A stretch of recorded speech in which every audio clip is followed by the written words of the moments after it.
Hello everyone, welcome back to mister and missus Vasavi Madhu. ఈరోజు ఈ వీడియోలో మా మమ్మీ దగ్గర నేర్చుకున్న ఆలు కుర్మా రెసిపీ చూపించబోతున్నాను. సో ఫస్ట్ అయితే మనం ఇలా ఆయిల్ తీసుకొని అందులో పొటాటోస్ని ఫ్రై చేసుకోవాలి. ఇదైతే మా మావయ్య చెప్పారు. ఇలా పొటాటోస్ని ఫ్రై చేసుకోవడం వల్ల బాగా ఉడుకుతాయంట.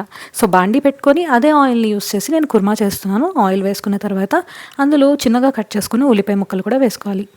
ఉల్లిపాయలు అయితే బాగా ఫ్రై అవ్వాలి, అప్పుడే కర్రీ బాగుంటుంది. సో ఉల్లిపాయలు ఇలా ట్రాన్స్పరెంట్గా వచ్చిన తర్వాత అందులో మిర్చి ఇంకా కరివేపాకు వేస్తున్నాను. సో వీటిని కూడా బాగా ఫ్రై చేసుకొని అల్లం వెల్లుల్లి పేస్ట్ సరిపడా తీసుకొని వేసుకోవాలి. సో అల్లం వెల్లుల్లి పేస్ట్ యాడ్ చేసిన తర్వాత బాగా కలుపుకోండి. ఆ తర్వాత మనం టొమాటోస్ని కూడా యాడ్ చేసి వాటిని కూడా బాగా కలుపుకోవాలి. ఇంకా కొంచెం పసుపు, ధనియాల పొడి కూడా వేస్తున్నాను. అలాగే మనం ఇందాక ఫ్రై చేసుకున్న ఆలు ముక్కలు కూడా వేసేసాను. ఇవన్నీ బాగా కలుపుకున్న తర్వాత కారం యాడ్ చేయాలి. నేనైతే మా మమ్మీ ఇచ్చిన హోమ్మేడ్ కారం యూస్ చేస్తున్నాను. ఇంకా కొంచెం చికెన్ మసాలా, అలాగే కొద్దిగా గరం మసాలా అయితే యాడ్ చేశాను నేను. ఇంక ఇవన్నీ వేసిన తర్వాత బాగా కలుపుకోవాలి. ఇవన్నీ మంచిగా మగ్గిన తర్వాత సరిపడా వాటర్ వేసి బాగా కలుపుకొని మూత పెట్టండి. సో మంచిగా బాయిల్ అయిపోతుంది. సో నేనైతే కొద్దిగా సాల్ట్ కూడా యాడ్ చేస్తున్నాను. సరిపడా సాల్ట్ యాడ్ చేసిన తర్వాత నేను మూత పెట్టేశాను. మూత తీసిన తర్వాత చూస్తే ఇలా మొత్తం అంతా బాయిల్ అయిపోయింది.